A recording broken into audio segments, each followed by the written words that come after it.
bersama-sama kita dengarin tausiah dan nasihat-nasihat agama yang disampaikan oleh Al-Mukarram Al-Muqtaram Ad-Da'i Allah Al-Habib Al-Habib Rahmah kepada Al-Habib kami silakan. Allahumma shalli ala Sayyidina Muhammad. Bismillahirrahmanirrahim. Assalamualaikum warahmatullahi wabarakatuh. Alhamdulillah wassalatu wassalamu ala sayyidina Rasulillah sayyidina wa maulana Muhammad ibni Abdillah wa ala alihi wa ashabihi wa man walah, amma ba'd. Yang sama kita muliakan, sama kita hormati para habaib, wabil khusus yang hadir di sini ada Habib Hasim bin Syahab dan juga keluarga atau Syarifah yang hadir di sini. Kita doakan mudah-mudahan sebagaimana yang didoakan guru kita, guru mulia kita Kiai Haji Mansur, Allah panjangkan usia para habaib dan Syarifah kita bisyaiha wal afiyah, aqallahu umrahum wa sahih ajsadahum wa sallimhum min jami'il bala wal waba wal abad wal fitan ma dhahara minha wa ma batan ya akramal akramin wa ya arhamar rahimin. Juga salam hormat kita haturkan kepada tuan-tuan guru yang hadir di tengah-tengah ini, wabil khusus sahibul majlis Guru Ahmad Sufyani. Kita doakan mudah-mudahan beliau senantiasa selalu istiqomah membimbing kita untuk meraih keridhaan Allah dan cinta kepada Nabi Muhammad SAW. Juga kita doakan guru mulia kita Kiai Haji Mansur, mudah-mudahan beliau dipanjangkan usia, keduanya ini diberi usia yang panjang, sehat, afiat, hajat-hajatnya dikabulkan oleh Allah dan senantiasa diberikan kemenangan setiap langkah perjuangan dakwanya. Amin ya rabbal, amin ya rabbal, amin ya rabbal alamin. Ahibba'il kiram, hadirin yang dirahmati oleh Allah Subhanahu wa taala, tadi udah panjang lebar guru kita menjelaskan kepada kita tentang gambaran agama ini. Bagaimana keadaan agama ini, gambaran agama ini, sehingga orang Islam harus memahami hakikat Islamnya. Orang yang memiliki agama harus mengerti apa itu agama, sehingga apa yang terjadi agamanya tidak menjadi agama ikut-ikutan. Ini yang harus kita pahami. Banyak orang yang mengaku dirinya beragama, namun pada hakikatnya dia tidak mengerti apa itu agama. Ini bahaya, saudara. Jikalau seseorang yang mengaku dirinya beragama lalu dia tidak memahami apa maknanya agama, maka mau tidak mau, asa'am aba, mau tidak mau, suka ataupun tidak suka, senang ataupun tidak senang, dia pasti akan melakukan apa yang dilarang oleh Allah dan meninggalkan apa yang diperintahkan oleh Allah Subhanahu wa taala.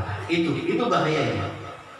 Nah, tadi guru kita udah jelas panjang lebar menjelaskan kepada kita tentang perumpamaan yang diberikan gambaran dengan gambaran yang mulia dari Sayyiduna wa Maulana Muhammad. Gambaran yang sempurna, saudara. Gambaran yang terperinci, gambaran yang hebat, gambaran yang besar dari Nabi Muhammad SAW. Sedikit kita mau kupas akhir daripada inti daripada perumpamaan atau permisalan tamsil yang diberikan Nabi melalui kalam beliau, melalui sabda beliau. Apa? Sama sebuah samaratuha husnul khuluq. Ini besar buahnya, buah dari pohon. Orang tanam pohon dari awal, dari kecil dia beli bibit, dia semai bibitnya, lalu dia sediakan lahan. Ketika udah dapat lahan, dia keluarkan tenaganya untuk mengelola lahan tersebut. Lalu dia tanam bibit pohon yang akan dia pohon. Dia tunggu, saudara, bertahun-tahun dia tunggu, tidak ada bosannya, tidak ada lelahnya, tidak ada letih.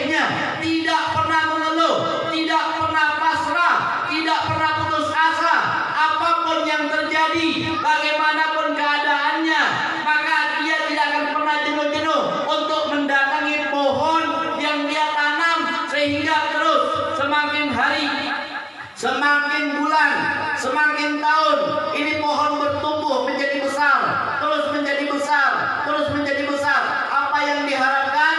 Sama Tuhan. Buahnya, saudara, nggak ada diharapkan yang lain, saudara.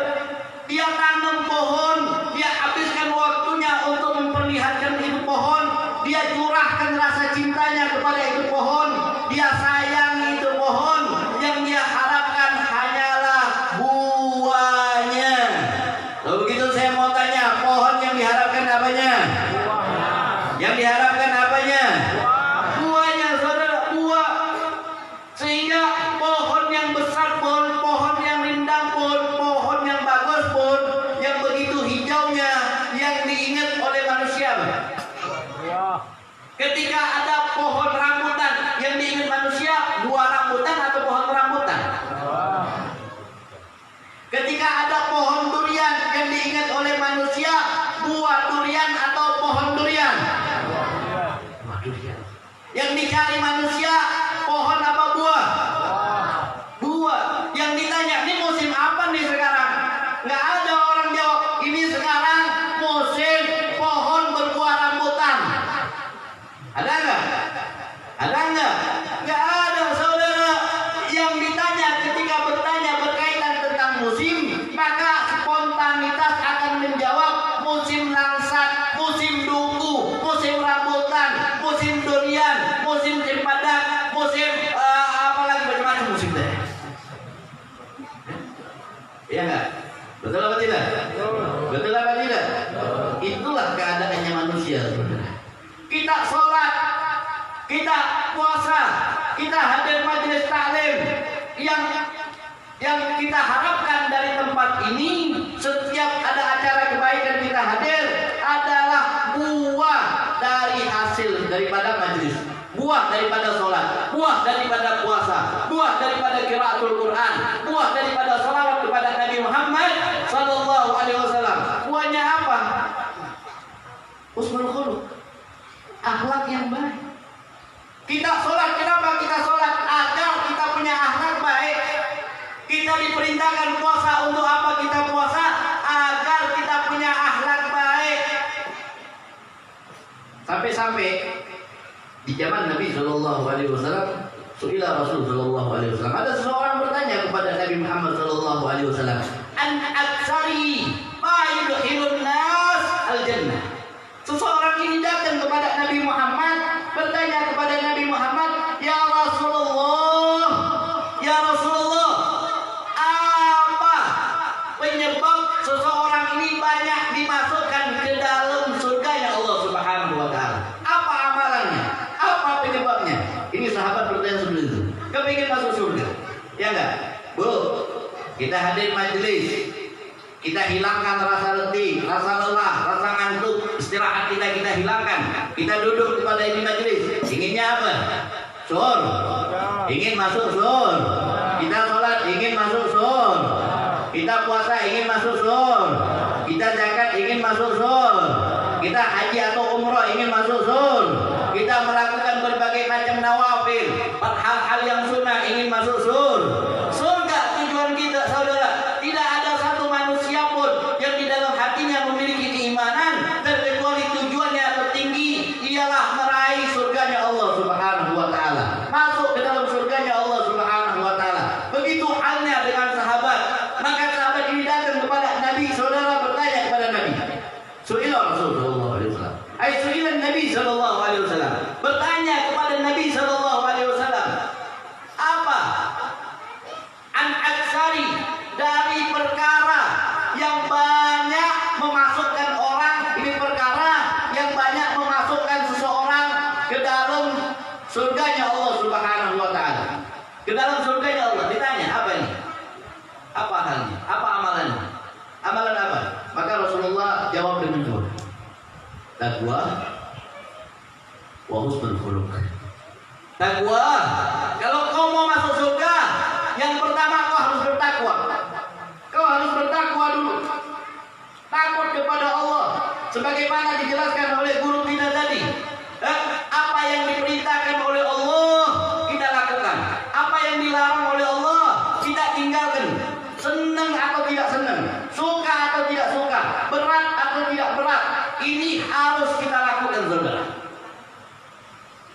harus kita lakukan. Yang kedua, apa? Husnul khuluq, akhlak yang baik. Anda sholat tapi akhlaknya nggak baik, tidak akan menjamin Anda masuk ke dalam surganya Allah Subhanahu wa Ta'ala. Sehingga derajatnya akhlak, Bu, perhatikan, derajatnya akhlak ini lebih tinggi daripada derajatnya hukum.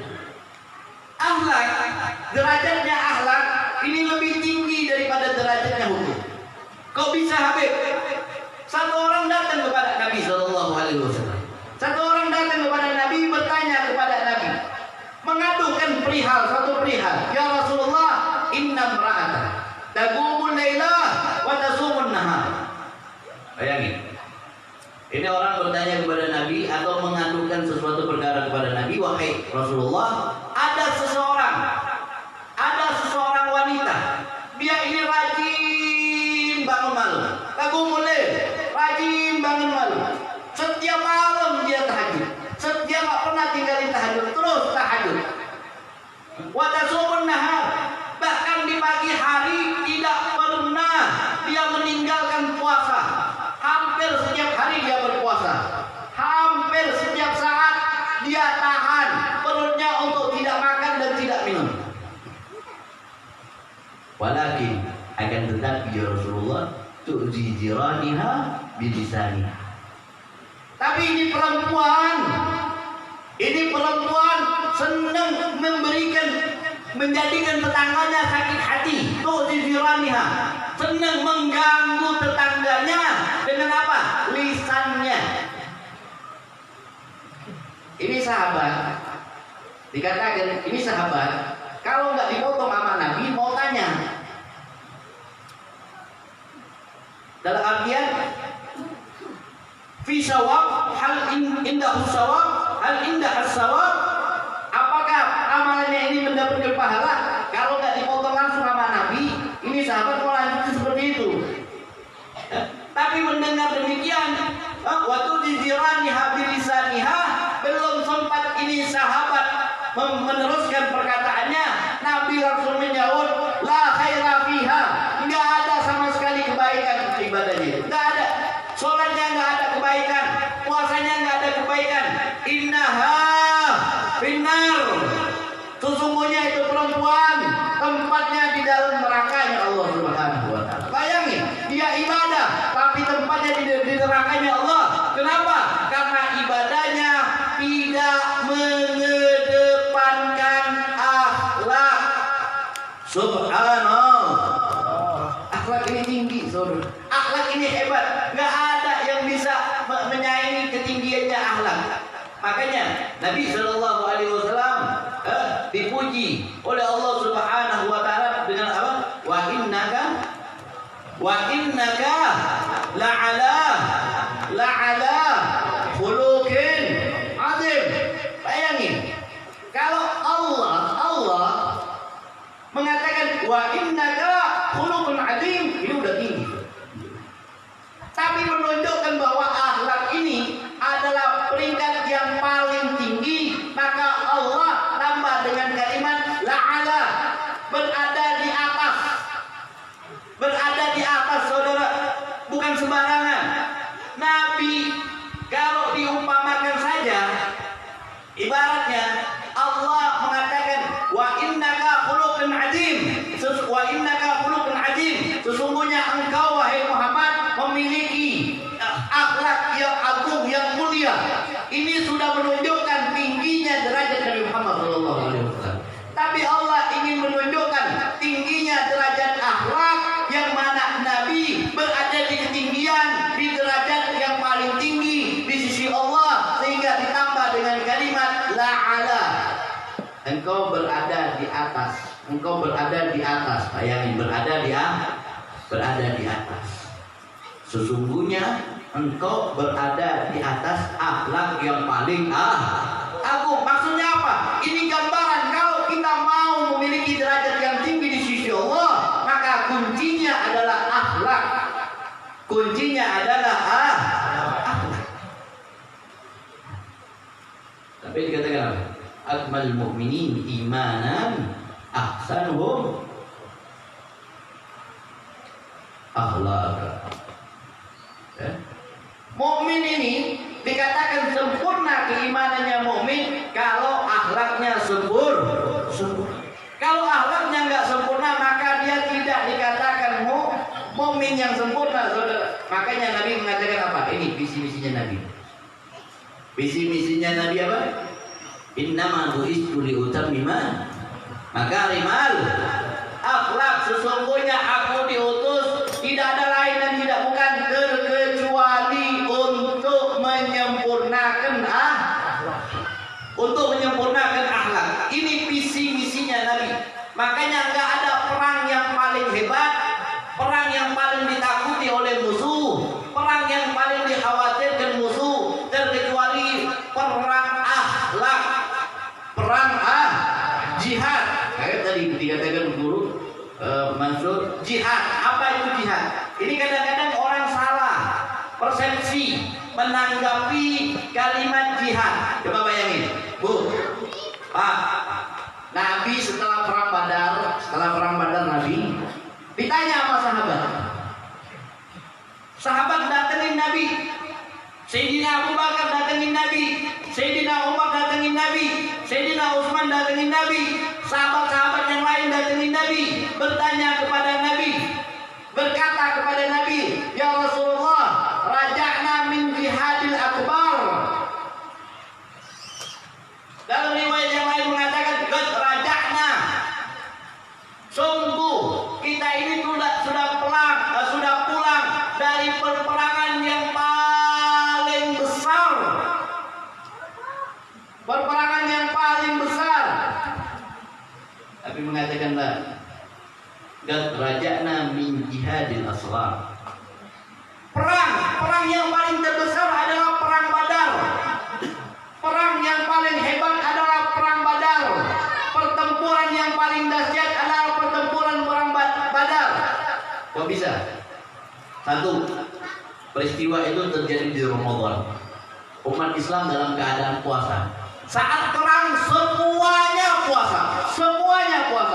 Nabi puasa dan sahabat-sahabat berpuasa. Tidak ada yang membatalkan puasa. Sehingga yang syahid di medan perperangan, maka syahidnya berbukanya di surga Allah Subhanahu wa taala. Sahur bersama Nabi, buka bersama Allah Subhanahu wa taala. Semuanya puasa ketika perperangan Badar. Lalu ini perperangan yang begitu dahsyat. Kenapa? Perhatikan, Nabi keluar dari Madinah mau ke area Badar. Nabi membawa 1000 pasukan. Berapa banyak pasukannya? 1000 pasukan. Nabi bawa 1000 pasukan, saudara. Tapi apa yang terjadi? Banyak sekali orang-orang munafik yang nyusup di pasukan Nabi Muhammad SAW. Bersembunyi, bayangin, menakut-nakuti sahabat. Sudahlah, kita ini lebih baik pulang aja ke Madinah, karena khawatir kalau kita menang nanti Muhammad tidak akan mempedulikan kita. Dia akan tinggalkan kita. Dia akan urus keluarganya. Dia akan urus sahabat-sahabat Mekkahnya, sahabat-sahabat Muhajirnya, dan bisa-bisa nanti kota kita dirampas, kota kita akan diambil. Berbagai macam hasutan demi hasutan yang dilontarkan kepada sahabat-sahabat Nabi agar mereka lemah untuk berperang melawan Nabi Muhammad, berperang bersama Nabi Muhammad SAW. Dihasut ini sahabat di tengah. Akhirnya ada satu yang minta izin, ya Rasulullah mau pulang, ya Rasul. Sampai sisa 313. Ada yang mengatakan 314, ada yang mengatakan 315. Ada enggak? Dari berapa? Dari 1000. Dari 1000. Ini menunjukkan apa? Pasukan sedikit bukan berarti pasukan yang sedikit bisa menjadi pasukan yang akan kalah di medan perang. Tidak. Bayangkan, 1000 sisa 314, 313, 315. Sisanya cuma segitu. Melawan pasukan yang bersenjata lengkap, pasukan yang banyak, perisai yang lengkap, pedang yang lengkap, dengan panah yang lengkap. 3000 orang.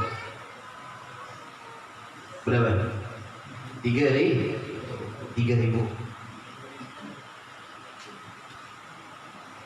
Mana nih? Masuk akal nggak? 315 lawan 3. Bayangin, nggak masuk akal, tidak masuk di dalam logi, dahsyat besar, sehingga dikatakan apa? Jihadul akbar, jihad besar, dalam misi yang besar, ingin menuju keridhaan Zat yang Maha Besar, berjuang bersama makhluk yang dibesarkan oleh Zat yang Maha Besar. Maka sahabat wajar mengatakan, ya Rasulullah, kita udah pulang dari jihad yang besar. Kata Rasulullah, enggak, itu jihad bukan jihad besar, jihad kecil, asghar. Bayangin, jihadnya jihad apa? Asghar, kecil. Jihad kecil ini, Badar, pertempuran Badar yang begitu dahsyatnya menjadi kebanggaan sahabat. Semua ahlul Badar dijamin di dalam Al-Quran. Orang yang pernah berjuang bersama Nabi di peperangan Badar, Allah mengatakan apa? If'al ma tasha'. Lakukan apa yang kamu mau. Lakukan aja di dunia ini apa yang kamu mau. Dijamin masuk surga semua yang ikut perang Badar. Dijamin masuk surga oleh Allah Subhanahu wa taala. Dijamin di dalam Al-Qur'an. Begitu dahsyatnya peperangan yang tidak ada satu orang pun yang turun di dalamnya terkecuali diridhoi oleh Allah Subhanahu wa taala. Bayangin, 600 lebih akhirnya mereka nyesal. Ya Allah, kenapa saya nyesel?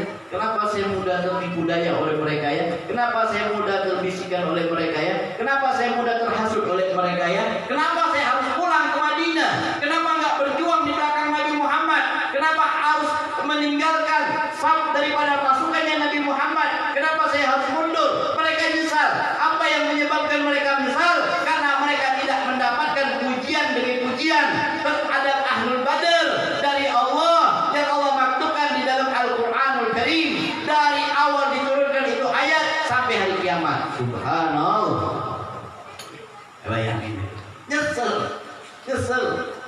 Nah, maka kalau berjuang jangan pernah nyesel. Apapun yang terjadi, kepala jadi kaki, kaki jadi kepala, walau harus berkorban nyawa, nggak peduli. Saat berjuang istiqomah. Istiqomah dah. Jangan pernah takut, jangan pernah kendor, jangan pernah khawatir. Apa aja bisikannya, masa bodoh, mau diapain aja, masa bodoh, mau diancam, mau diintimidasi, mau ditakut-takuti, nggak peduli, kecil itu semuanya. Itu baru namanya pejuang.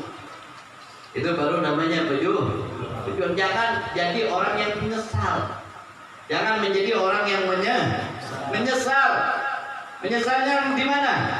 Nanti di surga. Aduh, kenapa ya? Ada nggak ikut kelompoknya Nabi? Dipuji oleh Allah, diridhoi oleh Allah, diakui oleh Allah, dijamin masuk surga, mendapatkan kenikmatan yang di dalamnya.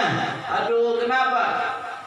Sehingga besar ini menunjukkan peperangan yang besar, menunjukkan peperangan yang agung, menunjukkan peperangan yang istimewa. Wajar nggak sahabat gembira? Wajar nggak kira-kira? Wajar. Gak raja'na min jihadil akbar.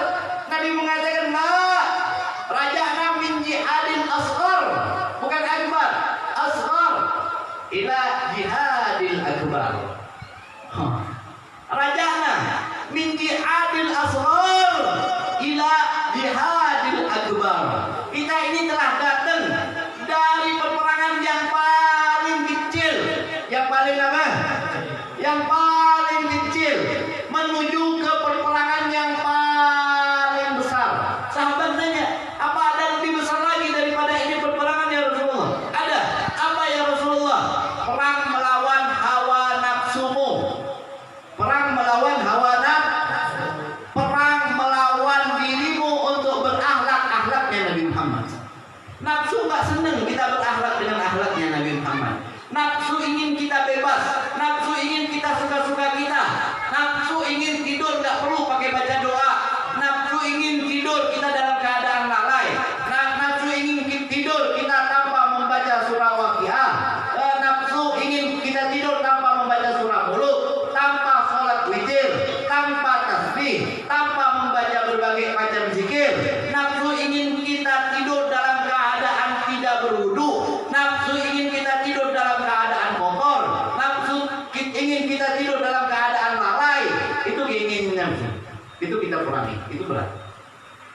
Makanya yang ditakuti sama musuh bukan perang fisik, Pak. Perhatikan. Perhatikan ya. Perhatikan. Yang ditakuti sama musuh bukan perang fisik, tapi yang ditakuti sama musuh adalah perang akhlak, perang adab. Perang akhlak, perang adab. Ini yang ditakuti sama musuh. Makanya Allah menyatakan dalam Al-Quran, walan tarda ankal yahuda walan nasara hatta tattabi'a millatahum. Walan tarda ankal yahud, orang Yahudi gak bakalan pernah ridho sama kalian. Juga orang-orang Nasrani tidak akan pernah ridho kepada kalian, sehingga kalian mengikuti adat istiadat mereka, mengikuti agama mereka, mengikuti keyakinan mereka, mengikuti budaya mereka. Itu yang mereka inginkan, itu yang mereka harapkan, itu yang mereka idam-idamkan. Bagaimana umatnya Nabi Muhammad, umat Islam ini sudah tidak lagi mengenal akhlaknya Nabi Muhammad SAW. Bu, Pak, coba kita perhatikan. Jauhnya kita dari akhlak. Sering kalau anak habis sholat atau ingin keluar, ingin ngaji sore-sore ke rumah ustadznya, dia datengin gurunya, dia datengin ayahnya. Ya, Bu, Ma, saya izin mau pamit, mau ke rumah ustadz, mau ngaji, mau baca Al-Quran. Iya, dikasihin tangan. Dikasihin tangan, diambil sama anaknya, disimpan di jidat. Ya apa enggak? Ya apa enggak? Disimpan di jidat, disimpan di pipi. Sekarang saya mau tanya, tangan untuk dicium apa untuk ditempelin? Dicium apa ditempelin? Dicium. Kalau dicium mestinya harusnya disimpan di mana? Alat penciuman pipi apa hidung? Alat penciuman jidat apa hidung? Hidung. Berarti ketika kalimat mencium tangan, berarti tangan harus ditempelkan ke hidung. Itulah akhlaknya Nabi Muhammad SAW. Ini kita udah nggak punya akhlak, dan kita tidak peduli kalau anak kita sudah tidak lagi memakai akhlaknya Nabi Muhammad SAW. Banyak nggak yang kayak gitu? Kalau gitu saya mau tanya, siap dirubah apa enggak? Mau dirubah apa enggak? Mau dirubah apa enggak? Maka kalau anak mau cium tangan kita, ciumnya di hidung, saudara. Ciumnya di hidung.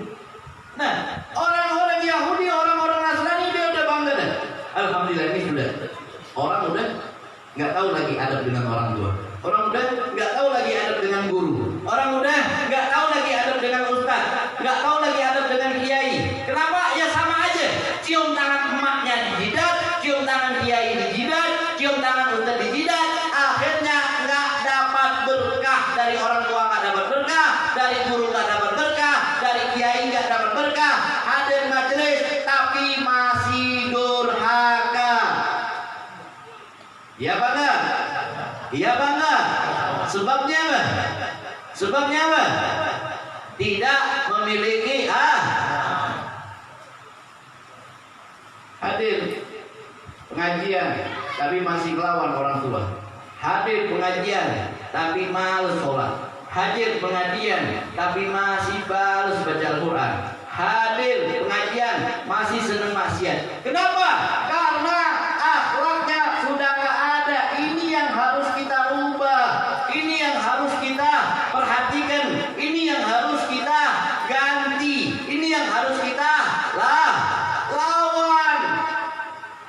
Paham nggak kira-kira? Paham nggak?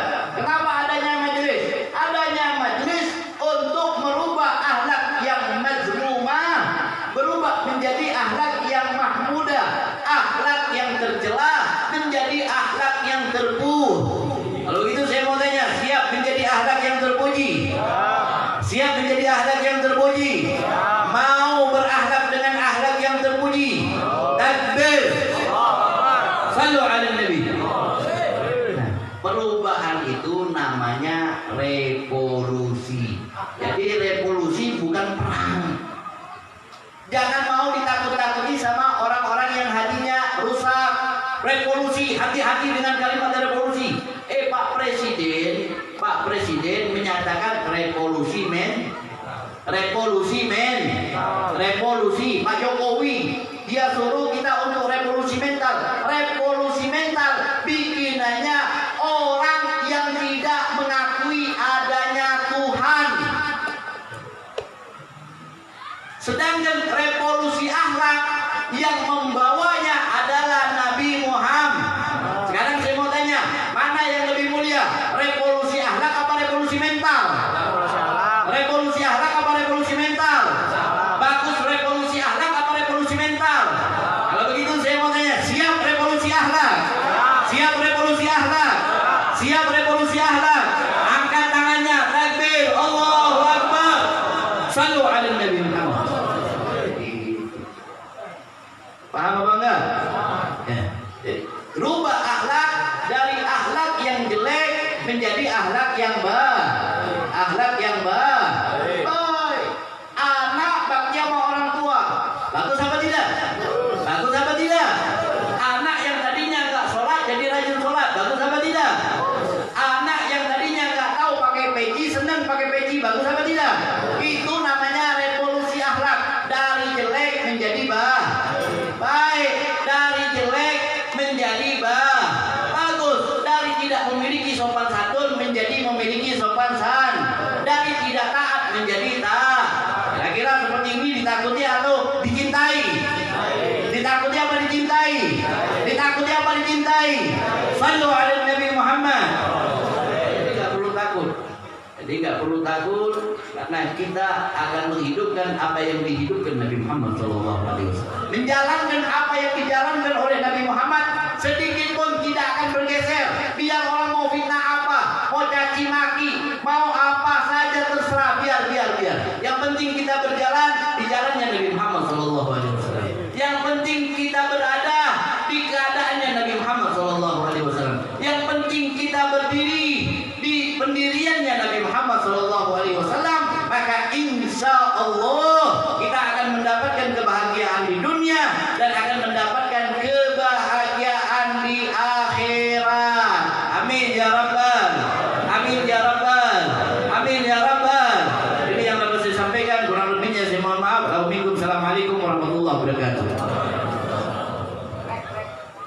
Rabbana taqabbal minna innaka antas samiul alim wa tub 'alaina innaka antat tawwabur rahim wa akhiru da'wana 'alhamdulillahi rabbil alamin. Taqabbalallahu minkum.